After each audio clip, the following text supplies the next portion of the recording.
Good afternoon everyone. I know it's too late. I have not uploaded any kind of video. So without being late, we started our next topic. That is PTSD. As you know, I have told you about the OCD obsessive compulsive disorder in my previous and last video. So we had studied unit number 8 and topic is PTSD. That is post traumatic stress disorder and mean suggested post का मतलब क्या होता है बाद में like trauma के बाद अगर ट्रोमा क्या होता है like any kind of terrifying event या फिर कोई इंजरी या कोई भी मतलब ऐसा इवेंट जिससे हमें फियर हो, ठीक है। अगर हमें कोई ट्रोमा लाइक चाइल्ड अब्यूज़ और कोई नेचुरल डिज़ास्टर उस मतलब किसी ट्रोमा के बाद या किसी ऐसे इवेंट के बाद जो हमें स्ट्रेस होता है ना उसके डिसऑर्डर को बोलते हैं PTSD, ठीक है। ये समझ में आ गया। सो इसकी डेफिनेशन क्या हुई? डेफिनेशन ऑफ PTSD डेफिनेशन क्या हुई? It is a kind of it is an anxiety disorder. It is also included in anxiety disorder. It is an anxiety disorder characterized by failure to recover from terrifying event, ठीक है। Like हमें कोई भी terrifying event या फिर ये भी बोल सकते हैं और which results from traumatic experience. अब मैं समझाती हूँ इसका मतलब क्या है mainly. It is an anxiety disorder. PTSD क्या होता है? Kind of anxiety disorder characterize by मतलब जब हम मतलब लाइक हमारे साथ कोई टेरिफाइंग इवेंट हुआ है, कोई ऐसा ट्रॉमा या कोई ट्रेजेडी हुई है, उसके बाद अगर हम उस चीज़ को रिकवर नहीं कर पा रहे, फेलियर टू रिकवर, मतलब तब एंजाइटी होगी हमें, उसको बोलते हैं PTSD। लाइक तो PTSD क्या हुआ? A kind of anxiety disorder in which way failure to recover from an terrifying event or any traumatic experience. So it is the definition of PTSD. So now I am going to teach you about the clinical manifestation of PTSD.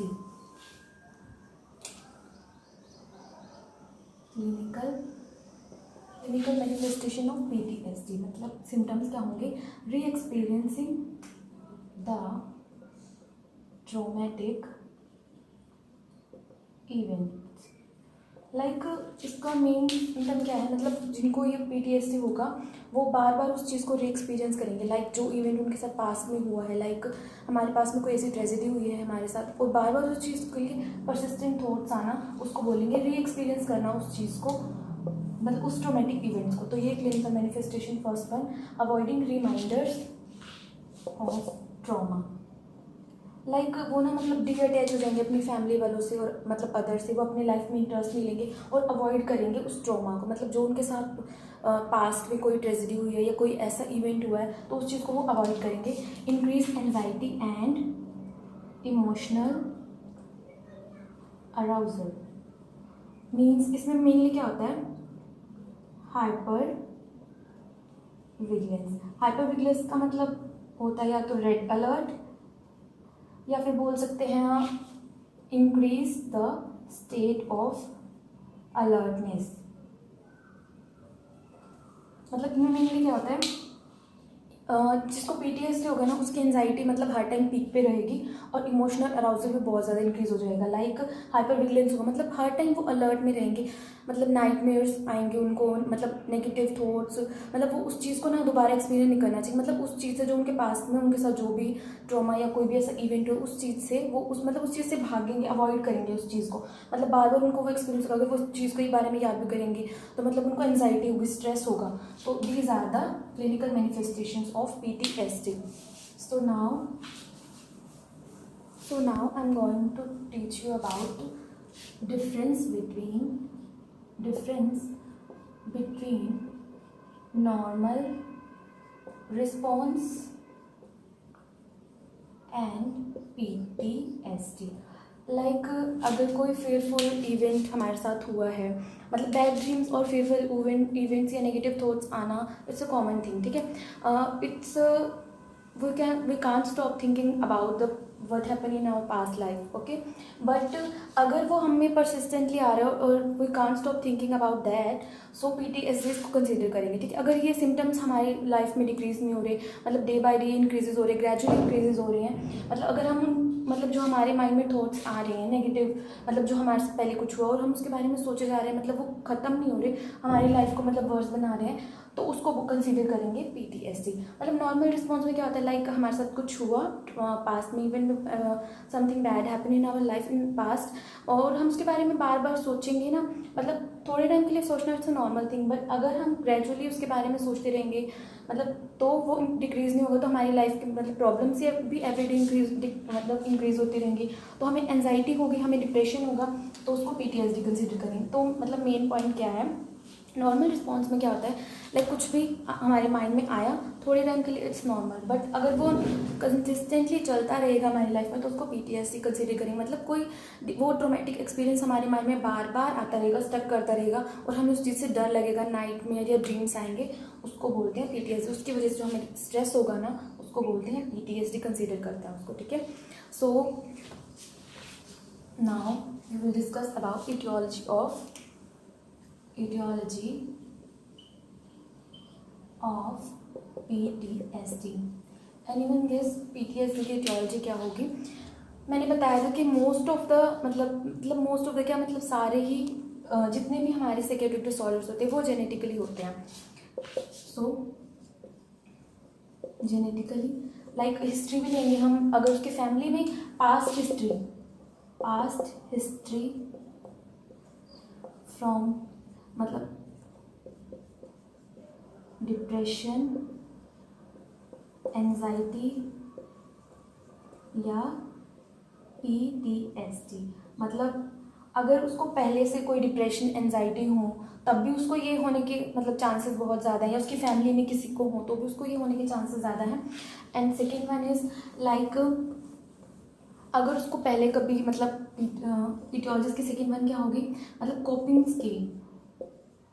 Coping skills अगर उसकी लो हो, मान लो like उसको पहले PTSD हुआ है, मतलब उसको कोप अप करने में किसी ने हेल्प ना की हो, या third one is no support from others या फैमिली मेम्बर्स, मतलब फैमिली मेम्बर्स या उसके रिलेटिव्स या किसी से भी उसको कोई सपोर्ट ना मिला, जब उसको पोस्ट मतलब कोई ट्रॉमा हुआ तो उसके बाद उसको मतलब किसी ने अच्छे से गाइड ना किया, काउंसलिंग ना दी हो, तो भी उसको ये होने के चांसेस बहुत ज़्यादा होते हैं।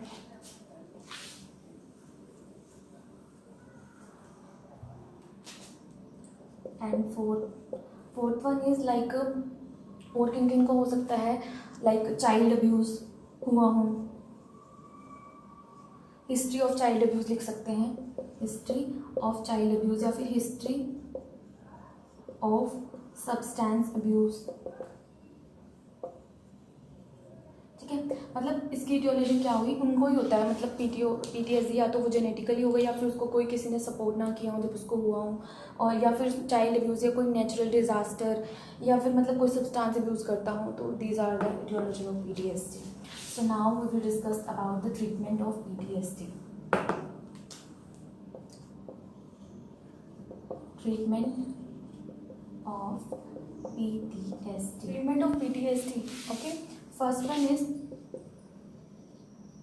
traumatic based CBT।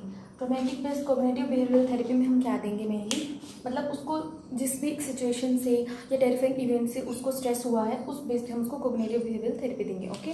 Second one is family therapy, most important therapy in PTSD। इसमें मेनली क्या होता है, फैमिली वाले मतलब जो भी फैमिली के मेंबर्स होते हैं वो मतलब जिस बंदे को मतलब जिस पर्सन को PTSD हुआ है, पोस्ट ट्रॉमेटिक स्ट्रेस डिसऑर्डर हुआ है, वो उनको मतलब अंडरस्टैंड करेंगे, अच्छे से उनके साथ कम्युनिकेट करेंगे, उनके वर्क में उनके साथ हेल्प करेंगे, तो इजीली मतलब वो कॉप अप कर सकता है अपनी सिचुएशन से। And third one is via medication वो can also treat PTSD। Medication कौन कौन सी हैं, प्रोजेक मतलब मेनली कंसिडर मतलब मेनली इसको प्रेफर करते हैं PTSD में या OCD में, और Prozac a kind of antidepressant मतलब ऐसे सारा की क्लासेस में ही आती है, सिलेक्टिव सीरोटोनिन, रिएप्टिव इनहिबिटर। मतलब इनका मेन वर्क, इनका मैकेनिज्म ऑफ एक्शन क्या होता है मेनली, मतलब सीरोटोनिन के लेवल को इंक्रीज करना, मतलब न्यूरॉन्स में जाके सीरोटोनिन के रिएप्टिव को इंक्रीज करना। Okay, so fourth one is D R. मतलब इनका क्या होता है mainly, eye movement, desensitisation, reprocessing. मतलब इसमें मेनली क्या होता है, जो भी हमारा पास्ट में मतलब कोई ट्रोमेटिक हमने एक्सपीरियंस किया था, मतलब ब्रेन को रिप्रोसेसिंग करना उस थॉट को लेके, ठीक है। So these are the treatment of PTSD। So now we will discuss about the nursing management of PTSD। Nursing management of PTSD। First मतलब सबसे पहला काम क्या होता है इसमें नर्स का, मतलब सबसे पहले वो असेसमेंट करेगी, मतलब जो भी नर्सिंग असेसमेंट के लिए टूल्स होते हैं या जो भी चेकलिस्ट होती है PTSD के लिए, मतलब उससे वो असेस करेगी कि उसको मतलब कितना ज़्यादा मतलब स्ट्रेस है, वो कितना उस इवेंट के बारे में सोच रहा है, उसको कितने नाइटमेयर या फियर है उस चीज़ को लेके। First one is assessment. फिर वो क्या करेगी, मतलब इंटरवेंशंस बनाएगी, गोल्स बनाएगी कि हाउ शी और he can help to recover from this disorder, this psychiatric disorder. उसके बाद मतलब इंटरवेंशंस बनाएगी, मतलब कैसे उसके साथ कम्युनिकेशन करना, अच्छे से कम्युनिकेट करना, मतलब अंडरस्टैंड करना उसकी सिचुएशन को, via the understanding the situation of the person. उसके बाद मतलब असेसमेंट के बाद वो इंटरवेंशंस बनाएगी। गोल, उसका मेन गोल क्या होगा नर्स का, मेन गोल क्या होगा हमारे नर्सिंग मैनेजमेंट में, to recover the patient from traumatic experience. मतलब जो भी उसने वो ट्रॉमेटिक एक्सपीरियंस किया, ट्रॉमा एक्सपीरियंस किया अपने पास्ट लाइफ में, जो भी सिचुएशन को फेस किया, मतलब वो बार बार उसको ना उस चीज़ से रिकवर करना हमारा मेन गोल होगा। ओके, लास्ट में हम इवोल्यूशन करेंगे कि मतलब कितना मतलब इफेक्ट हुआ है जो हमने इंटरवेंशन के गोल बनाए थे इसको लेके, मतलब जो जो हमने अपने इंटरवेंशन सेट किए थे, जो जो हमने प्लानिंग की थी, वो हमने जब अप्लाई की उसके ऊपर, तो मतलब लास्ट में क्या क्या इवोल्यूशन है। तो these are the nursing management of PTSD। Okay, so now we will discuss about the adjustment disorder. Next topic है ये एडजस्टमेंट डिसऑर्डर। नाम से पता चल रहा है एडजस्टमेंट डिसऑर्डर, मतलब ये भी काइंड ऑफ साइकियाट्रिक डिसऑर्डर है। मतलब जब कोई पर्सन अपनी मतलब उस चीज़ को रिप्लेस करके, मतलब लाइक हम एक जगह पे हैं, फिर वो दूसरी जगह को रिप्लेस करके, मतलब जो वो अपनी मतलब वो अपने कंफर्ट जोन में है, पर उसको जब कहीं और पे भेजे तो वो वहाँ पे एडजस्ट नहीं कर पाता, ठीक है। तो this is also kind of anxiety disorder, मतलब this is also kind of anxiety disorder या स्ट्रेस डिसऑर्डर भी बोल सकते हो आप आपको उसको। मतलब एडजस्टमेंट डिसऑर्डर में क्या होता है, चेंज में एडजस्ट नहीं हो पाएगा। लाइक मैं एग्जांपल देती हूँ, अगर हमारे प्रमोशन हो रहा है, हम माइग्रेट हो जाते हैं एक प्लेस से दूसरे प्लेस में सेटल हो जाते हैं, तो कुछ पर्सन ऐसे होते हैं, कुछ पीपल्स ऐसे होते हैं कि वो उस जगह पे ना एडजस्ट नहीं हो पाएंगे, मतलब it's hard to adjust themself in that situation. So उसको बोलेंगे एडजस्टमेंट डिसऑर्डर। सो ये वर्ड भी हो सकता है अगर मतलब ये ग्रेजुअली इंक्रीजेज होता रहे हमारी डेली लाइफ की एक्टिविटीज़ में। सो मतलब इसमें मेनली क्या होता है, क्लिनिकल मैनिफेस्टेशन में क्या क्या होता है, बिहेवियरल एंड इमोशनल चेंजेस आते हैं। लाइक क्या होगा, वो फैमिली से दूर हो जाएंगे, अपनी नर्वसनेस होगी, डिफ़िकल्टी इन स्लीपिंग, उसको मतलब इंसोम्निया बोलते हैं। और वो क्या होगा, उसको डिफ़िकल्टी इन कंसंट्रेटिंग, मतलब नर्वसनेस होगी। अगर वो स्कूल में स्टडी करें तो वो स्कूल को स्किप कर देंगे, मतलब सुसाइडल थॉट्स आएंगे, बहुत ज़्यादा एंजाइटी, मतलब वो किसी नई सिचुएशन में एडजस्ट नहीं कर पाएंगे, उनको इतनी ज़्यादा नर्वसनेस होगी, वो उस चीज़ में कंसंट्रेट भी नहीं कर पाएंगे क्योंकि वो एडजस्ट नहीं हो पा रही। So this is on adjustment disorder, common सा था ये तो। So in the next video we will discuss about the somatoform disorder. Okay, bye bye.